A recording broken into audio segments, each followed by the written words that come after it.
আসসালামু আলাইকুম প্রিয় বন্ধুরা, আমরা এখন সমাধান দেখব 136 পৃষ্ঠার প্রশ্ন নাম্বার 13, 14 এবং 15।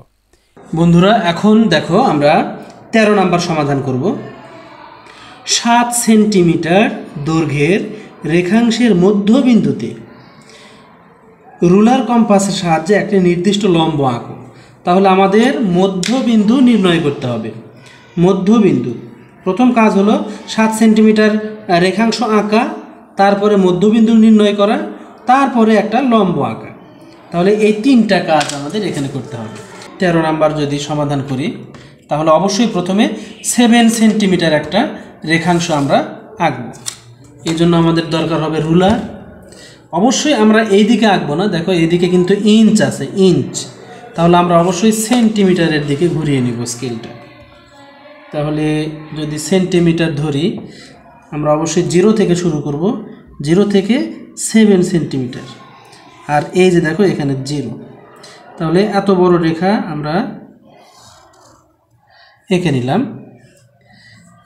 তারপরে এটার নাম দেব, একটা নাম, এটার নাম দিলাম এ, এটার নাম দিলাম বি। আচ্ছা, এখন এই এ বি রেখাংশকে আমরা সমদ্বিখণ্ডিত করে মধ্যবিন্দু নির্ণয় করব। যদিও আমরা এই স্কেল দিয়েই এটার মধ্যবিন্দু নির্ণয় করতে পারি, মানে 7-এর অর্ধেক 3.5, এই 3.5 যেখানে পড়ে এখানেই আমাদের মধ্যবিন্দু হবে, কিন্তু আমাদের স্কেল দিয়ে করা যাবে না, আমাদেরকে অবশ্যই এই রকম কম্পাস দিয়ে করতে হবে। এটার জন্য আমরা এ বিন্দুকে কেন্দ্র করব, করে অর্ধেকের বেশি ব্যাসার্ধ নিব, নিয়ে উপরে একটা বৃত্তচাপ, নিচের দিকে একটা বৃত্তচাপ আঁকব। আঁকার পরে আমরা আবার বি বিন্দুকে কেন্দ্র করব, করে উপরে একটা বৃত্তচাপ, নিচের দিকে একটা বৃত্তচাপ। এখন যে দুটা বিন্দুতে আমরা ছেদ করলাম, এই দুটা বিন্দুর একটা নাম দিই। একটা নাম দিলাম এক্স আর একটা নাম দিলাম ওয়াই। এখন এই এক্স ওয়াই সোজা আমরা স্কেল ধরব। এক্স ওয়াই সোজা যদি আমরা স্কেল এরকম করে ধরে যদি টান দিই, তাহলে এখানে কিন্তু একটা বিন্দুতে ছেদ করলো। এটার একটা নাম দিই আমরা, এটার নাম দিলাম ও। এখন দেখো আমাদের প্রশ্নে কি বলেছিল, 7 সেন্টিমিটার দৈর্ঘ্যের রেখাংশের মধ্যবিন্দুতে রুলার কম্পাসের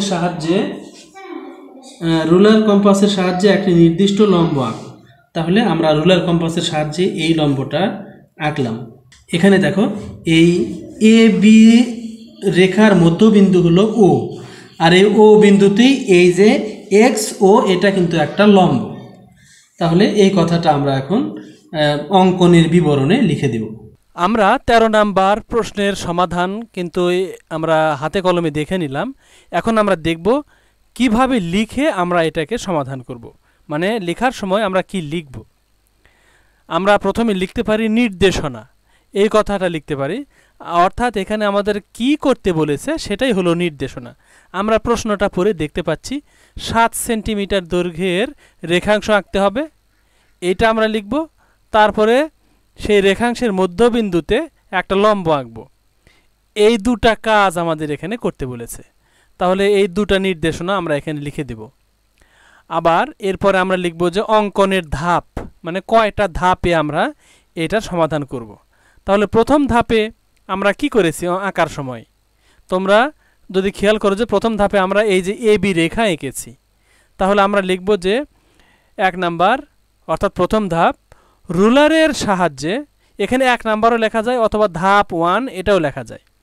রুলারের সাহায্যে বা স্কেলের সাহায্যে 7 সেন্টিমিটার একটি রেখাংশ এ বি আঁকি। এটা হলো প্রথম ধাপ, প্রথম কাজ।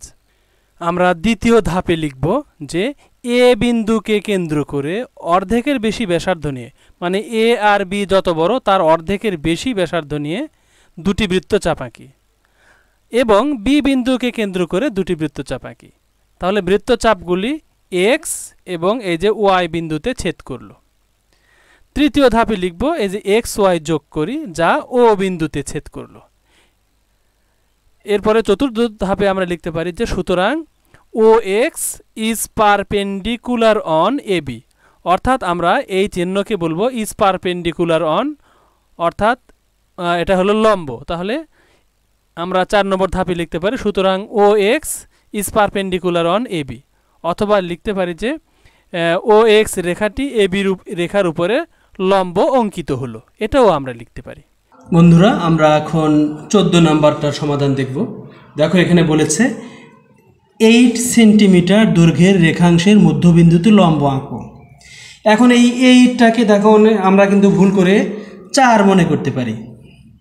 যেহেতু এখানে সবগুলো সংখ্যাই ইংলিশে দেওয়া আছে, আমরা যদি এখানে দেখি তারপরে এখানে দেখি, তাহলে দেখো এগুলো ইংলিশে দেওয়া আছে সংখ্যাগুলো।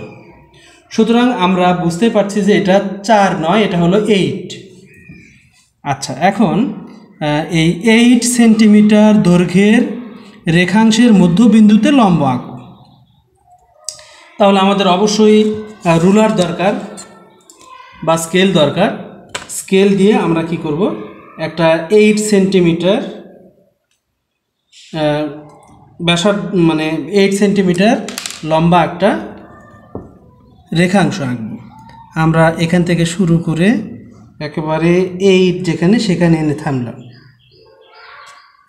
0 থেকে 8 পর্যন্ত নিলাম, নিয়ে অবশ্যই এটার একটা নাম দিলাম, একটা নাম দিলাম এ, এটার নাম দিলাম বি। এ বি আমরা একটা রেখাংশ আঁকলাম, এটা এবং এটা হলো 8 সেন্টিমিটার। দেখো এখন 8 সেন্টিমিটার রেখাংশের মধ্যবিন্দুতে আমরা কিন্তু এইটার মধ্যবিন্দু এই স্কেল দিয়েও নির্ণয় করতে পারি, আবার এই কম্পাস দিয়েও আমরা নির্ণয় করতে পারি। আমরা কম্পাস দিয়েই নির্ণয় করব। এই জন্য আমরা কি করব, এইটার আমরা এ বিন্দুকে কেন্দ্র করে অর্ধেকের বেশি ব্যাসার্ধ নেব। দেখো এটা কিন্তু অর্ধেকের বেশি ব্যাসার্ধ হয়েছে। আচ্ছা, এখন অর্ধেকের বেশি ব্যাসার্ধ নিয়ে উপরে একটা বৃত্তচাপ, নিচে একটা বৃত্তচাপ আমরা আঁকব। এখন একইভাবে আমরা বি বিন্দুকে কেন্দ্র করে উপরে একটা বৃত্তচাপ, নিচে একটা বৃত্তচাপ আমরা আঁকব। এখন এখানে এই দুটা বিন্দুর আমরা নাম দিব। এখানে আমরা একটা নাম দিলাম এক্স আর একটা নাম দিলাম ওয়াই। এখন আমরা এই এক্স ওয়াই যোগ করে দিব। অবশ্যই এটার জন্য আমাদের দরকার হবে স্কেল বা রুলার। আমরা বারবার বলছি যে রুলার বা স্কেল আমরা সুন্দর করে কয়েকটা আঙ্গুল দিয়ে ধরবো যেন নড়ে না যায়।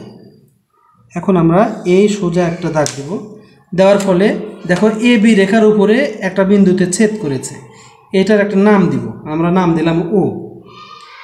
তাহলে এ বি রেখার মধ্যবিন্দু আমরা পেলাম এই যে এই ও। তাহলে এই মধ্যবিন্দুতে এই ও ওয়াই বা ওয়াই ও এই রেখাটা কিন্তু এ বি রেখার উপরে লম্ব। সুতরাং এটাই কিন্তু আমাদের আঁকা শেষ হলো। যদিও এটার প্রয়োজন হচ্ছে না, কিন্তু এইটা না আঁকলে কিন্তু আমরা লম্বটা আঁকতে পারতাম না। সুতরাং আমরা বলতে পারি যে এ বি রেখার উপরে ওয়াই ও একটি লম্ব। এখন আমরা 14 নাম্বারটার সমাধান দেখব, কিভাবে আমরা লিখে সমাধান করব। তাহলে অবশ্যই আমরা এর আগেরটার মতো নির্দেশনা লিখব এবং অঙ্কনের ধাপ কয়টা লিখব। তাহলে এখানে নির্দেশনা কি, এখানে আমরা প্রশ্ন পড়ে আমরা বুঝবো যে কি করতে বলেছে। দেখো 8 সেন্টিমিটার দৈর্ঘ্যের রেখাংশের মধ্যবিন্দুতে লম্ব আঁকো। তাহলে আমরা বারবার বলছি এটা কিন্তু ইংলিশে 8, এটা কিন্তু বাংলার 4 নয়। আচ্ছা, যদিও দেখতে বাংলার 4-এর মতোই, আমরা ইংলিশের এটা 8 কিভাবে বুঝলাম, কারণ দেখো এখানে সবগুলোই ইংলিশে লেখা আছে, মানে ডিজিটগুলো ইংলিশে লেখা আছে, এই জন্য এটাও ইংলিশ, এটাও হবে 8 সেন্টিমিটার। আচ্ছা, তাহলে আমরা নির্দেশনায় লিখব যে 8 সেন্টিমিটার দৈর্ঘ্যের একটি রেখাংশ আঁকতে হবে। আচ্ছা, এখন আর পরের কাজটা দেখো, মধ্যবিন্দুতে লম্ব আঁকতে হবে, মানে 8 সেন্টিমিটার রেখাংশটির মধ্যবিন্দুতে লম্ব আঁকতে হবে। এখন অঙ্কনের ধাপ, 1 নম্বর ধাপে আমরা কি করব, রুলারের সাহায্যে বা স্কেলের সাহায্যে 8 সেন্টিমিটার একটি রেখাংশ এ বি আঁকি। 2 নম্বর কাজ, এ বিন্দুকে কেন্দ্র করে অর্ধেকের বেশি ব্যাসার্ধ নিয়ে দুটি বৃত্তচাপ আঁকি এবং বি বিন্দুকে কেন্দ্র করে দুটি বৃত্তচাপ আঁকি। তাহলে বৃত্তচাপগুলি এক্স এবং ওয়াই বিন্দুতে ছেদ করলো। তারপরে কি করব, এক্স ওয়াই যোগ করি যা ও বিন্দুতে ছেদ করলো। তারপরে সুতরাং ও ওয়াই, এই যে O Y is perpendicular on A B অঙ্কিত হলো। এভাবে আমরা সমাধানটা লিখে করতে পারি। এবার আমরা দেখব 15 নাম্বার। 15 নম্বরে বলেছে এ বি সরল রেখার সি বিন্দুতে সিডি লম্ব আঁকো। আবার সিডি রেখার উপর একটি বিন্দু ই লও। এবার ই বিন্দুতে সিডি রেখার উপর লম্ব আঁকো। আচ্ছা, তাহলে আমাদের প্রথমে এ বি রেখার উপরে একটা লম্ব আঁকবো এবং তারপরে সিডি রেখার উপরে একটা লম্ব আঁকবো, দুটো লম্ব আঁকতে হবে। আচ্ছা, তাহলে আমাদের এখানে কিন্তু কত বড় বা দৈর্ঘ্য কত সেটা কিন্তু বলেনি। জাস্ট আমরা স্কেল নিব, নিয়ে আমরা এইরকম করে উপরে একটু বেশি জায়গা রাখবো যেন আমরা উপরে লম্বটা আঁকতে পারি। আচ্ছা, তাহলে আমরা এই রেখাটা আমরা নিচের দিকে নিলাম, নিয়ে আমরা এখানে একটা রেখা আমরা আঁকলাম। আচ্ছা, তাহলে এই রেখার একটা নাম দিই। এই রেখার নাম দিলাম এ বি রেখা। এই এ বি রেখার সি বিন্দুতে দেখো এখানে এ বি রেখার সি বিন্দু, এখন এই সি বিন্দু কোথায় সেটা কিন্তু বলেনি। সুতরাং আমরা এই এ বি রেখার উপরে যে কোনো একটা জায়গায় সি বিন্দু নিতে পারি। অবশ্য রেখা থেকে দূরে হবে না, ঠিক রেখার উপরেই হবে। তাহলে যে কোনো একটা জায়গায় আমরা সি বিন্দু নেব। আমরা এই জায়গায় একটা সি বিন্দু নিলাম। এখন এই সি বিন্দুতে আমরা একটা লম্ব আঁকবো। এখন লম্ব আঁকার জন্য এই যে কম্পাস এটা দরকার। আমরা বারবার বলছি যে বিন্দুতে লম্ব আঁকবো সেই বিন্দুকে কেন্দ্র করে আমরা একটা বৃত্তচাপ আঁকবো। দেখো আমরা এই ব্যাসার্ধ কতটুকু নিব সেটা আমাদের যতটুকু নিলে সুবিধা হয়।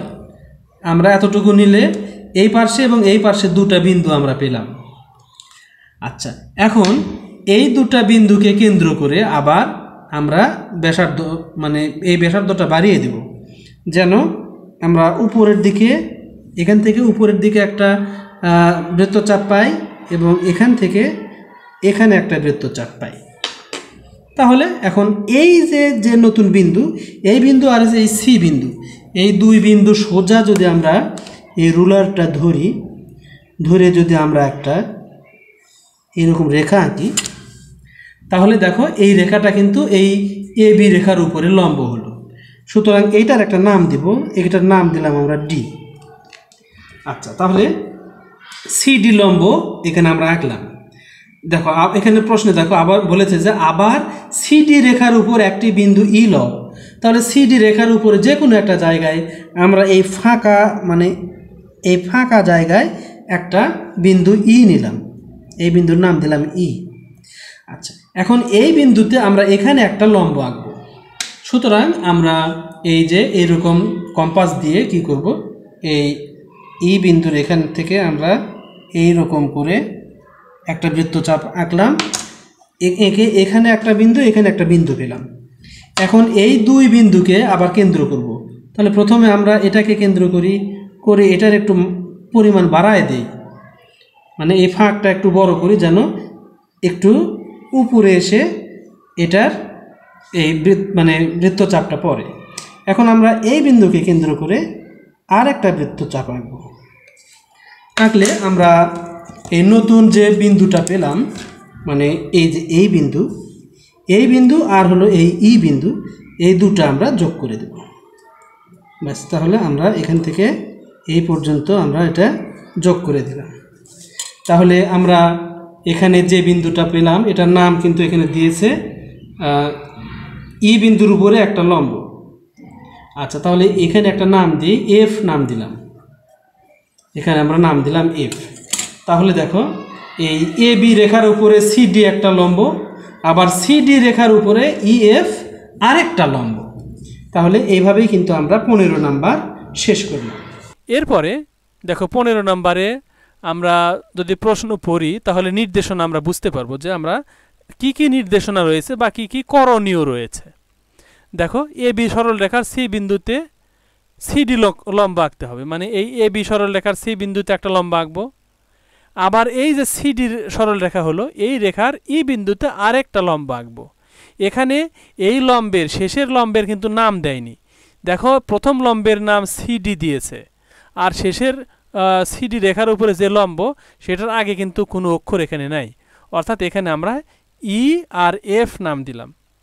আচ্ছা, যদিও ই নামটা দেওয়া আছে যে ই বিন্দুতে এখানে আমরা লম্ব এঁকেছি ই এফ, আচ্ছা, তাহলে আমরা লিখব এ বি সরলরেখার সি বিন্দুতে সিডি লম্ব আঁকতে হবে, আবার সিডি সরলরেখার ই বিন্দুতে ইএফ লম্ব আঁকতে হবে।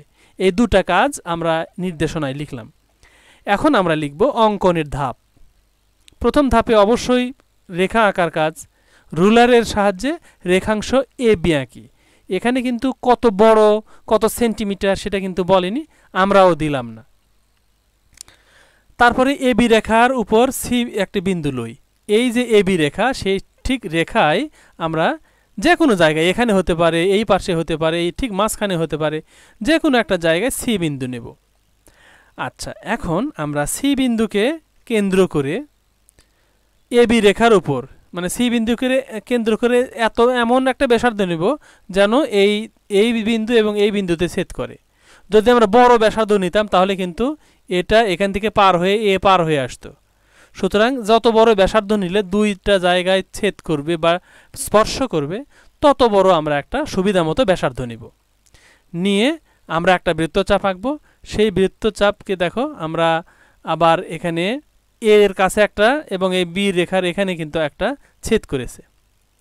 এখন আমরা এই যে দুই জায়গায় ছেদ করলো, এই দুই জায়গায় আমরা আবার এখানে নাম দিতে পারি। এখানে যে জায়গায় ছেদ করলো এখানে আমরা একটা নাম দিতে পারি, এই বিন্দুর একটা নাম দিতে পারি। নাম দিলে ভালো হতো। আচ্ছা, তাহলে আমরা এখন এই দুই বিন্দুকে কেন্দ্র করে আরও দুটা ব্যাসার্ধ আঁকবো। দেখো এই ব্যাসার্ধ আর এই ব্যাসার্ধ হলো। এখন এই দুই ব্যাসার্ধ যেটাতে ছেদ করেছে সেই বিন্দু এবং এই সি বিন্দু আমরা যোগ করে দিব।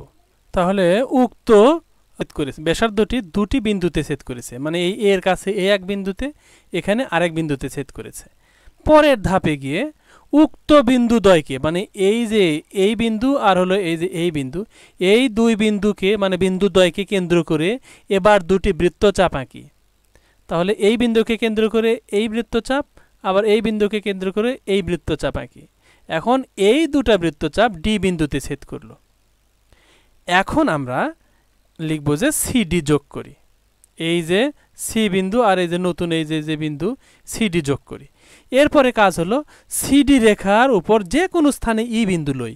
এটা আমরা এখানেও নিতে পারতাম, এইদিকে নিচের দিকে নিতে পারতাম, তবে মাঝামাঝি এইরকম জায়গায় রাখা ভালো, যেহেতু আমাদের দুই দিকে আবার মানে একটা বৃত্তচাপ আঁকতে হবে যেন দুই দিকে স্পর্শ করে। আচ্ছা, এরপরে আমরা সপ্তম ধাপে লিখতে পারি ই বিন্দুকে কেন্দ্র করে সিডি রেখার উপর এমন ব্যাসার্ধ নিয়ে একটি বৃত্তচাপ আঁকি যেন সিডি রেখাকে দুটি বিন্দুতে ছেদ করে। তাহলে দেখো সিডি রেখাকে এই বিন্দুতে এবং এই বিন্দুতে ছেদ করলো। এখন আবার দেখো ওই দুটা বিন্দুকে কেন্দ্র করে, মানে উক্ত বিন্দু দ্বয়কে কেন্দ্র করে, মানে এই যে এই বিন্দু এবং এই যে এই বিন্দু, মানে এই বৃত্তচাপের এই বিন্দু এবং এই বিন্দু, এই দুটা বিন্দুকে কেন্দ্র করে আরও দুটা বৃত্তচাপ আঁকলাম। তাহলে এই দুটা বৃত্তচাপ এখন আবার এফ বিন্দুতে ছেদ করলো। এখন ই এফ যোগ করি। আচ্ছা, এখন উক্ত বিন্দু দ্বয় এফ বিন্দুতে, মানে চাপ দুটি এফ বিন্দুতে ছেদ করলো। এই যে দেখো এখানে এফ বিন্দুতে ছেদ করলো। এখানে ই হবে না, এখানে কিন্তু এফ হবে। আচ্ছা, এখন আমরা এই ই বিন্দু আর এফ বিন্দু এই দুটো যোগ করে দিব, ই এফ যোগ করি।